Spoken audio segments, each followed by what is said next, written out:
The intent of this webinar is just to spread some advice and some information about how you and your organizations may be able to participate in National Manufacturing Day. Out of the Box has participated. Kirk was just asking me before we started the webinar here. I think our first event was in 2014. So we've been doing it every year since then, with the exception of COVID years. So always, it's one of my favorite things to do. And I'm really happy with the program, and I want to spread the word as much as possible. And those of you that, we do workforce development things together, you've probably heard me mention National Manufacturing Day ad nauseum. So thank you for being here again. First, before we get started though, I want to thank CAMPS, Center for Advanced Manufacturing of Puget Sound, for hosting this webinar. So Stacy and Jody are camp staff. I get to work with them as the president of the board of directors for the organization as well. So if you are not a camps member, I highly encourage you trying that out. You can go to joincamps.com to see the information for that. Was that right, Jody? Joincamps.com? Yeah? Okay, all right, perfect. Okay, so then if we're all good to go, I am going to go ahead and share my screen. Just a quick video, like what is Manufacturing Day? And it's actually a partnership between the Manufacturing Institute, state MEPs, so there's quite a few players involved here, but I'll play you a quick video from the Manufacturing Day website. Every year, just kidding, hold on. America's creators, doers, and makers open their doors so more Americans can see what modern manufacturing in America is all about. Creativity, teamwork, discovery, making a difference. Your Manufacturing Day invitation is here.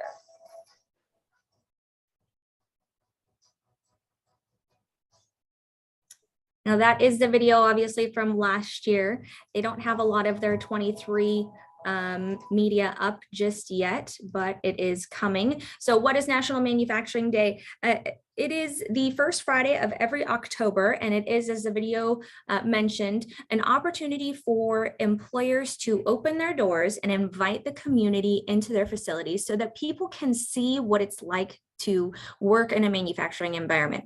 I think that we have a challenge in dispelling the myth that manufacturing is dirty, dangerous, and dumb. Really, though, we just want educators and students and even parents to have the opportunity to come in and see our facilities, because it always blows people away. If I had a dime for every time someone came on a tour of our shop and said, "Oh my gosh, I had no idea this type of cool stuff was done in the United States." It is, and we all have really great processes in our facilities, and we want to share that information. So why do we participate? I was able to snag some slides. Sarah Stewart from Impact Washington did a really great presentation a couple months ago. So I asked her if she didn't mind if I snag these slides from her, because I think it really points to the reason why we need to do this. We all know unemployment is historically low and production rates are actually historically high.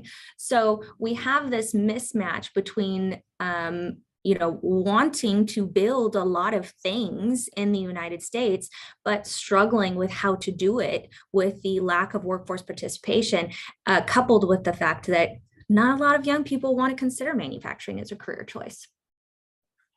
And many of our industries, you would not, this was a little surprising for me, you wouldn't guess, but a lot of us are competing for the same type of applicant. So healthcare, hospitality, retail, manufacturing, government, construction, we're all kind of looking at that same individual to fill our shops. So if we want to be snagging those talented young people away from, the hospitality industry, for example, or the retail industry, for example, we need to participate in events like this to show them how cool it is to work in a manufacturing technology company. Let's just go ahead and exacerbate the situation as well by pointing out the fact that population growth is expected to take a bit of a nosedive here over the coming decades. So we have to be more efficient and find more talented individuals to join our teams so that we can continue those really high rates of productivity that we saw on an earlier slide. So this proverb, of course, is very widely known, but the best time to plant a tree was 20 years ago. The second best time is now. So every year that you do a manufacturing day event, you are going to inspire more students in future years to consider manufacturing as a career choice. And I will say the first couple of years that I did manufacturing events did not lead to any direct hires, but led to a lot of interest and a lot of schools coming back year after year. Since then, though, I will say that those seeds have been planted and we now employ part-time high school students on a regular basis. We usually have between 2 and 5 high school students or apprentices in our facility at any given time. So you can kind of look around your shop and pick those spots that are a great place for students to start. Generally, we start students out in packaging, right? It's not anything really related to product conformity, but gives them the opportunity to touch and feel and see, just be exposed to a lot of different types of circuit board assemblies. Okay, so then we did the why, right? How does Out of the Box do a manufacturing day event? So first, I would say the number one piece of advice that I can give any of you that are considering either attending or putting on your own event is to engage with schools early and often. I don't know who decided manufacturing day was going to be the first Friday in October, but maybe not the best month. In October, schools are just getting back into the swing of things. You know, they've been there for a month, maybe, right? So if you are trying to connect with the CTE department in school districts in September, they are way too busy at that point, right? So I will usually start reaching out to people in May or June of the prior year and inviting them and asking them, you know, save the date, that sort of thing. Interactive tours are the best. So I don't know about your guys' facilities, but at Out of the Box, we build a lot of really small things, right? So a tour is really best kept to about 10 to 12 individuals. If you get any more than that, it gets really hard to see the product and what's going on at the machines. So we developed a kind of staged tour system where I will engage, you know, usually 4 or 5 members of the management team, and we'll take turns starting a tour of students about every 15 minutes. So we're rotating students through shop tours, and then we have an area set up on our shop floor kind of out of the way where we can do hands-on activities. You can see in this photo up here, we had some students looking at circuit boards and parts through a microscope. We invite members of our supply chain. This gentleman here actually works for a company called Prototron, and they make the PCB fabs, right? So we put the parts on it, they make the PCB fab. So he brought all of the different layers. It's like a step-by-step process of how a PCB is created.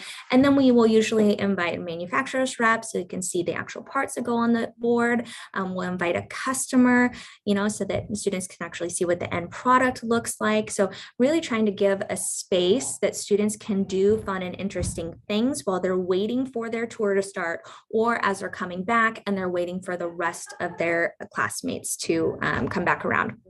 So when we invite a school, we usually give them about an hour and a half in our shop to rotate those tours. So really not a ton of time, right? Let's see what else. Oh, hands-on activities. So one of the other things that we did one year was we made simple circuits with conductive thread on a piece of felt. And it was just a coin battery and an LED. So just something for students to do, making that circuit. I also have a couple packs of snap circuits. It's a game. Students love to play around with those, and you can make something sing or make it turn on lights or program lights or whatever. So just again, all these different things for people to touch and feel. You can also pick a product that young people care about. I was mentioning before, Aaron Davis is on the call here, and he's one of our customers. His company is called Fast Pinball, and they make really cool pinball machines. They buy the rights to retro games and they rebuild them. And being able to connect the dots on something that's relatable for young people, you know, it's not just this circuit board that goes into a random device, right? It's actually a thing that they understand, I think makes a deeper connection as well. And in addition to inviting your supply chain members, your educators in your school, invite members of the community. There's been a couple of years where we've had other businesses come and tour our shop next to the high school students, you know, go on the tour with everybody, just because they were curious about how to do the tours themselves, you know. So I would strongly encourage, don't limit yourself to teachers and students. Invite community members in as well so that they can see.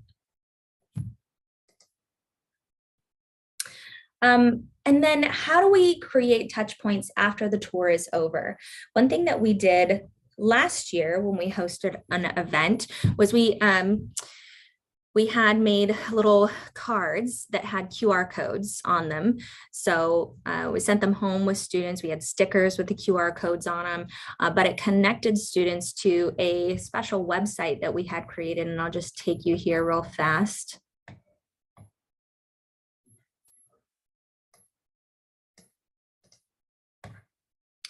So some video, links to different organizations that we know have training programs, a link to our application, and then pictures from events in prior years. So just kind of bringing it full circle and making that final connection. You can also go to manufacturingday.com, mfgday.com. This is going to be a great place to get started if you're looking for resources. So they're going to have all your logos. They've got a media package. You can register your event so that, you know, people that are local that are actually looking for events can find you and they can attend as well. So lots of good information here on mfgday.com. Okay, and I think that was, yep. Oh, here we go. So what's next? Hold on, let me restart this. There we go. So check out that manufacturingday.com, make connections with the CTEs at your local high schools, and then establish a timeline of event communication. So like I said, like June, August, September, a lot of educators don't check email during the summer, of course, right? But once it gets, someone had told me, once it gets closer to, you know, mid-August, then educators are starting to look at emails again, and plan for the future years. So you can plant that reminder there in August. And then of course, in September, you're a couple weeks out, you want to touch base and make sure. One of the biggest barriers that I have encountered to actually getting students to my facility for tours has been busing. So students are on board, educators are on board, but they can't get the buses in order to get students here. So if you might be able to think creatively about how to tackle that problem ahead of time, that's something that you can consider as well. So logistics as well. Do you have parking space for buses at your facility? I've been asked before if students can eat lunch at our facility, you know, if they're going to brown bag it or whatever. And then the last and certainly not least, but consider whether or not you need to let your customers know that you're going to have a bunch of students in your building. I know at Out of the Box, we sometimes have sensitive projects going on our floor. So if there is something going on your floor and you need to remove that product, or it's better safe than sorry to just ask your customer, then you should probably do that. Now, we generally will, we have little traveler tags on all the jobs on our shop floor. We turn those around anyways so that students can't see customer names, part numbers, etc. And we have the benefit that it's really not obvious if you look at a product what that product is, because we're manufacturing circuit board assemblies, but still give your customers the opportunity to opt out if they need to. Okay, that's what I've got for you guys. Short and sweet. Questions? So Allison, just to share, last year during Manufacturing Day, the Center of Excellence, NWAC, and the Spokane Valley Chamber sponsored a bus, a tour bus. It wasn't a school bus, because the school buses, are taken up, or there's issues relating to insurance or whatever. Right. But the tour bus was covered. So was a great big pizza party during the trip. Neat. We went to 3 different manufacturing facilities, and my company produced a video of the event so that they could market it this year. So I just share with you just kind of the format that, maybe there's a sponsor that can sponsor a tour bus. I don't know what the cost was. You'd have to talk to Jason at Center of Excellence, but it worked out really good. We had probably, the bus was full, so 40, 50 students, and they were totally engaged at all 3 different manufacturing facilities, taking notes, asking questions. It was a very fun and fruitful event. That is awesome. I really love that idea, Dean. Gosh, yeah. What we have a banking relationship with Columbia Bank. And now that you say that, I recall they had sponsored a portion of our event one year and provided food. So that's certainly a way connect with your own network to see if you can help cover costs for some of those logistics type items. I like that a lot. If you ever watched 40 high school kids dive into pizza, just watch your hands. Get out of the way. Nice. What are the thoughts we have? Yeah, Aaron, go ahead. I got some. So, with Fast Pinball, I mean, where there's like 4 core people, and we're all remote, so we all work out of our houses. And I don't love working from home, but I make do. But one of the things that we're doing, so we go to different pinball shows like around the country. Basically, take a trailer full of stuff, dump it out there, and a lot of what we do gets down to like hardware emulation and stuff like that, where we're actually emulating ancient processors to run old ROM code on it in new modern ways, which we think is super cool. Most people, like, conceptually, they're like, I just want to play the game. So we've been able to do a lot of pretty cool things. And so what we've done is we've taken like games to shows where traditionally, like, I mean, I'll just show you real quick because it's relevant. I got a row of pinball machines here, and there's this artwork across the front there. That's what's hiding all the circuit boards and stuff like that inside there. So if you're just playing the game, you have no idea, like, what's inside of it. But if you do know what's inside of it, like, we were putting clear translates on there with just like some information on it, so you can actually see inside that it's modern electronics inside of it. So all of a sudden people are going, oh, this doesn't feel slow and laggy and virtualized, because we tuned the hardware and software to be like so on it. So what we've been doing is we go to like these shows, we drag all the stuff out there and just let people play it. And we've been doing this for years, and it's it was really more of a social thing where people from all over the world who build with our products, like, get together in certain cities and hang out. But what was really interesting this last go around, and I attribute some of this to being everyone locked down for a while and coming back out into the real world. We were in Chicago for an event, and we had one group who came up to meet with us who was like, we weren't going to come all the way from, they were in South Carolina or something like that, to the show, but we heard you guys were actually going to be here. And we've seen all your videos, read all your docs and stuff like that, but we just want to like kind of be here and ask you the questions we don't know how to ask. And I think that we've definitely found that a lot of our users and potential users, we've definitely found that they want that engagement. They want some sort of way to actually like get together and, like you were saying, Allison, like hands-on with some things. Like, with the pinball space, it's all physical. It's a physical experience. So finding ways to let people kind of bridge that gap between like a big idea and then what's physically in front of them is a big thing. So what we've started to do is we've been involved in the Northwest Pinball and Arcade Show that happens in Tacoma every year in June. And so it's like the first weekend in June usually. We had been trying to bring in a more like technical experience. Our previous chairman, who passed away recently, was really pushing for like, let's make our show like the tech show, the like, the maker show, showing people if you're going to innovate or create things, like you should come here, as opposed to all the other shows where you can just go play games. And it worked well because it was in our backyard. And so what we're testing out this year is kind of like a starting point is we want to do what we call like a pinball developer conference. Like each year, parallel that with our show so that people coming to town can add a day on front or back or something like that and have a more immersive experience. So we worked out with the hotel that's attached some space, and we're going to be doing just like kind of a meetup on Saturday night to kind of kick this thing off.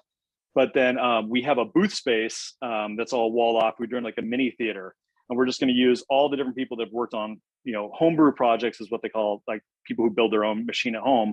But then there's software guys, engineers, like, people from all over, it's basically a STEM class in a box, but all the people that are like involved in these things, we're going to be doing these kind of sit and go short presentations, like come up for 20 minutes and talk about like, you work in SolidWorks, or you work, you're using Eagle, or you're a software person, or you cut wood, or whatever that is. So we're kind of testing that whole experience out, but it was definitely about like, since we're all remote, it was a great way to get everybody in the same place at the same time. And so we want to work with the local schools as a way to say, like, it's the end of the school year. We've gotten to know the different schools and some of the, in my area down in Gig Harbor. But the idea of bringing people out for hands-on experience wrapped in a fun pinball arcade show is like not a hard sell. So I think that like we're really trying to emphasize the tech end of it too. For so sure. I love this maker stuff. Yeah, and one of the other things, so maybe I mentioned before, maybe October is not the best time, right, for you or for your organization. So we can be flexible and think about what makes sense for different timing. I really like that, Erin. Terry, I want to move over to you because I see you've had your hand up for a minute.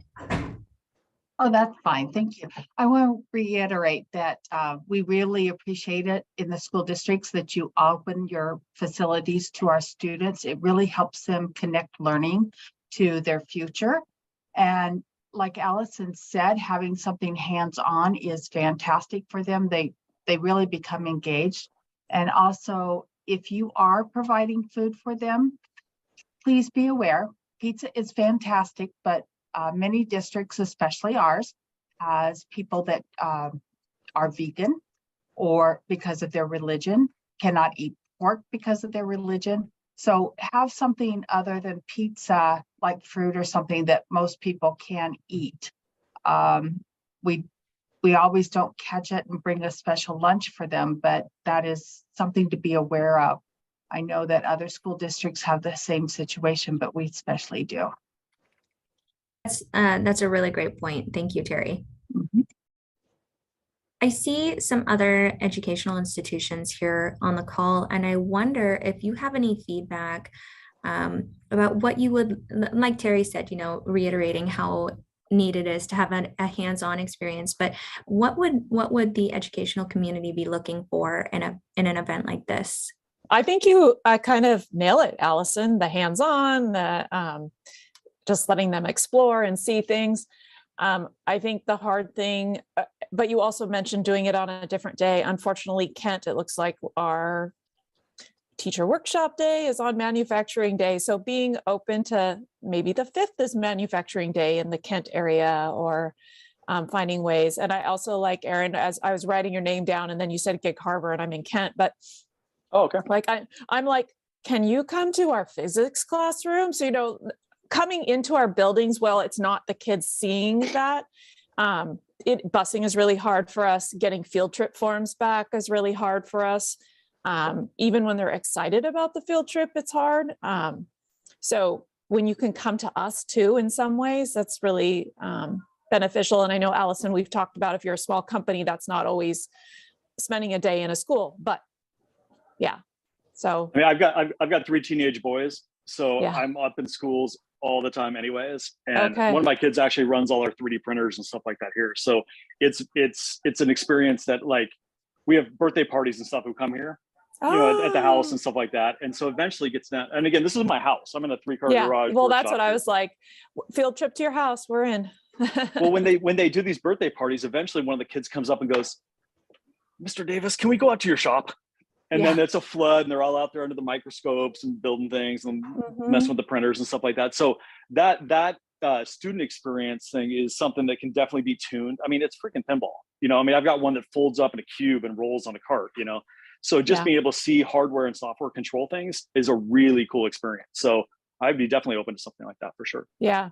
I mean, kids only know what they see, right? And so they need to see it, and they know the job or what they hear, what their parents do in their families. A lot of them come to me and they'll say, I want to be a doctor. Well, why do you want to be a doctor? Well, my cousin is, like, okay, well, do you know what they do? I mean, they know what they do, but like how you get to that. And they're like, no, well, just getting yourselves in front and showing what you do is so important so that they know the opportunities and how it connects to things they enjoy. Like they enjoy physics class or 3D modeling or whatever it is. Like, how do you connect to that? Because if they're happy in that class and you show them they can do something with it, they're super excited. So Allison, can I share a couple thoughts real quick here? Please. So I'm not a manufacturer, I'm a publisher. So I publish several magazines, one being Northwest Aerospace News Magazine. We've written about out-of-the-box manufacturing in the past. But about a year ago, I had a meeting with, I call it alphabet soup, PNAA, AFA, PNDC, AFA, the whole group. And we were all talking about the whole workforce situation. And the conversation was around retention and making sure you're don't have a toxic work environment and so forth. And I said, well, I'm not hiring machinists. I said, but I write about them. I write about the manufacturing industry. Everybody that makes parts that go on an airplane, we write their stories. Electronics, composites, whether it's military, drone, new space technology, commercial aerospace, we try to cover all the bases. And I said, there's no reason why we can't start sending out subscriptions. It's free, by the way. If you go to northwestaerospacenews.com, it'll say subscribe free to high school and college students who are wondering, where am I going to go when I graduate? Not all of them are going to go to four-year schools. Many of them aren't going to go to college after graduation. And so we want to give them the opportunity to see the manufacturing facilities. Primarily our market is aerospace, but to see the manufacturing facilities and the opportunities, because we have all the contact information, how to get a hold of ABC company or out of the box manufacturing and so forth. So to the educators online, northwestaerospacenews.com, all spelled out. They're subscribe free. I'm happy to have students who are interested in the industry subscribe. It'll go to it'll mail 6 times a year to their home address. And then as a part of that same meeting, we had, the alphabet soup says we got to start reaching them earlier. And so we created a new magazine. When I was a kid, I used to get Highlights magazine, and that was always fun, word search and, can you spot the differences and all that sort of thing. So we've created basically highlights for aerospace, and it's called Let's Go Aerospace. And it's designed to reach middle school. Now I'm kind of pigeonholing it by saying middle school, but I've had parents, kids as young as like 8 years old, all the way up to 17 years old, love the magazine. So we've printed a little over 10,000 magazines so far and distributed to school systems and after school programs. And we're just working on issue number 3. We launched it in January. So obviously the need is there, the enthusiasm is there. And you're sure welcome to visit our website. It's letsgoaerospace.com. And so that's, what we're trying to do to help, inspire youth to consider, advanced manufacturing. But also, like I said, those high school and college kids, I was one of them. It was like, I wanted to go into broadcasting when I was, in high school. And it took several decades before I ever got there. But, I don't have a 4-year degree. It just wasn't me. And, started a business out of a garage and grew it from there. But, if we can help reach I can those. relate to that story. Yeah, right there with you, man. Yeah. So anyhow, that's what we have that I'm willing to help and share. Thanks, Dean. That is so awesome. I get both magazines, by the way, and they are really great. Thank you for sharing that. Yeah, thank you. I just put both of those on my open tab, so I'll come back to them. Great. Let's see. Any other questions or thoughts from the group here? Thank you for hosting this, being a leader in this. Yeah, no problem. No problem. I think it's one of those things that seems like a really heavy lift, but with a couple of key pieces of advice, it becomes, of course, it's a busy day, right? Anytime you've got 150 students coming through your shop in a day, it's a busy day. But it's so much fun. It really is. And it's so inspiring. And I just love, even if there's a group of 25 high school students and there's a couple of them that walk away with stars in their eyes, I mean, we've done what we needed to do, right? Carol, I see you came off of mute. Oh yeah, I was just going to add, and you mentioned it a couple times, is just the collaboration aspect of Manufacturing Day. It is, you know, everyone's super busy, but if a few manufacturers and or school districts can come together, we just finished a large event at the Amtech Center, which is part of Everett Community College. We had 500 students. 6 different school districts, 14 different manufacturers come through on a 3-day event. It was very successful. The minute she promotes it, the school districts, there's always a waiting list. And it's a big effort, but the fact that there's several involved, it makes it, I think, more doable. Yeah. So I just encourage, you know, the manufacturers, and it's great that you host, Allison, in your facility, and you bring in other manufacturers. You know, Impact Washington is a resource to help in any way that we can. You know, buy the pizza. You know, I'm willing to entertain ideas about bus systems. You know, what that may look like across the state. But yeah, collaboration is key to getting these students either into our facility or our facilities to the students. Yeah, I agree. Thank you, Carol. Appreciate Carol, that. I got a quick question for you. Did you give away all 300? I did not give away all 300. Many students took the magazine. I'm going to take the rest up to my local middle school and high schools. Awesome. I'm going to drop those up. Yeah. Our high school here in Woodinville has an aviation program, so I'm going to take some up there. Yeah. I just wanted to share, I was able to go to Out of the Box last year for Manufacturing Day and just kind of walk along, and they were so excited. I think that was just seeing their faces and seeing what Allison shared, and such a great experience. Like you said, planting the seeds and just showing them what's behind those doors. Because, you know, manufacturing doesn't seem that interesting. I have 2 kids and they were like, what's that? You know, they think of the conveyor belts doing the same monotonous work day after day.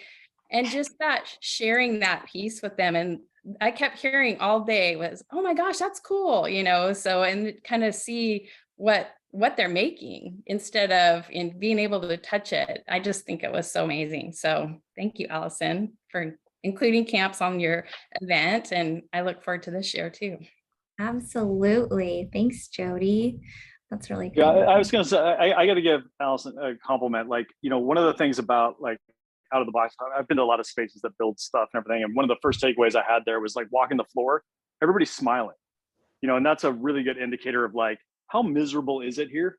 And the answer is it's not, you know, I mean, everybody, like I've spent a lot of time on the floor there building stuff, testing things as they come off the line to get it out. So I've got to kind of sit around there where people forget I'm even there. So it's not just in presentation mode to like, hey, somebody's on the floor, act up.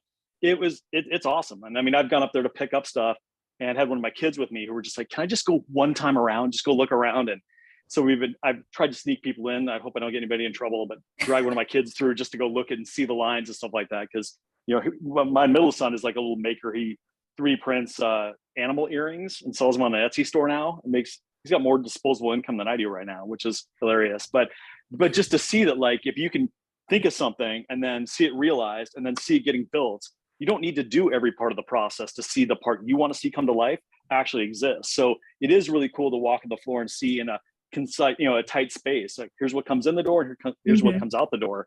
It really is like mind blowing. And I think that, you know, it's a hard thing to sell a kid on of like, let's go see this facility until you can see almost like an idea going all the way through the other side. Yeah. So with the fast pinball stuff, it's easy because the kids see us modeling it, testing it, and then big boxes of it come through the other side. That really brings the whole picture together. So it's definitely cool. Yeah. Your place is awesome. I spend Thank way too you, much time Aaron. up there. Thank you. And I was going to say too that, you know, the other byproduct, a great byproduct of holding a manufacturing day event is if you can get your own employees involved as well. Like it's not just me that does the manufacturing day events. People take a lot of pride in telling young people about what they do and if they enjoy it, you know, and so I think it's really rewarding for the rest of your staff to be involved. Yeah. Just to maybe add on to what Aaron and Allison you were saying is a lot of the students that came through on those 3 days, it was the first field trip that they've done since COVID. Oh, And so yeah. if you think about a lot of the middle school students, you know, that was their first opportunity to get on a bus, go see a really cool technical center, and then talk with some manufacturers. They were very excited about the opportunity to get outside the school and go see something. Yeah, for sure. I hadn't thought of it that way, Carol, but you're right. Yeah. Okay, everybody, that was all I had for you. If you want to reach out and, you know, ask me any other questions, or I can share my resources with you or whatever, please do so. My email address is just allison@ovmfg.com, or you can find me on LinkedIn. Happy to partner with anybody that wants to give their own event a try. Thanks, Allison. Hey, yeah, Thank thank you. you. Stacy, you want to wrap us up? Sure. If anyone wants to get involved, I think they can reach out to Jody or I, and we can help them maybe connect with the school, get them to the website, register their events, anything like that they need help with. And again, if you want to find out more about camps, go ahead and go to joincamps.com and kind of see a little bit about what we're doing, or our website too. Great. Thank you. All right, everybody. I'll give you back a few minutes of your day. Thanks for making some time to learn about Manufacturing Day.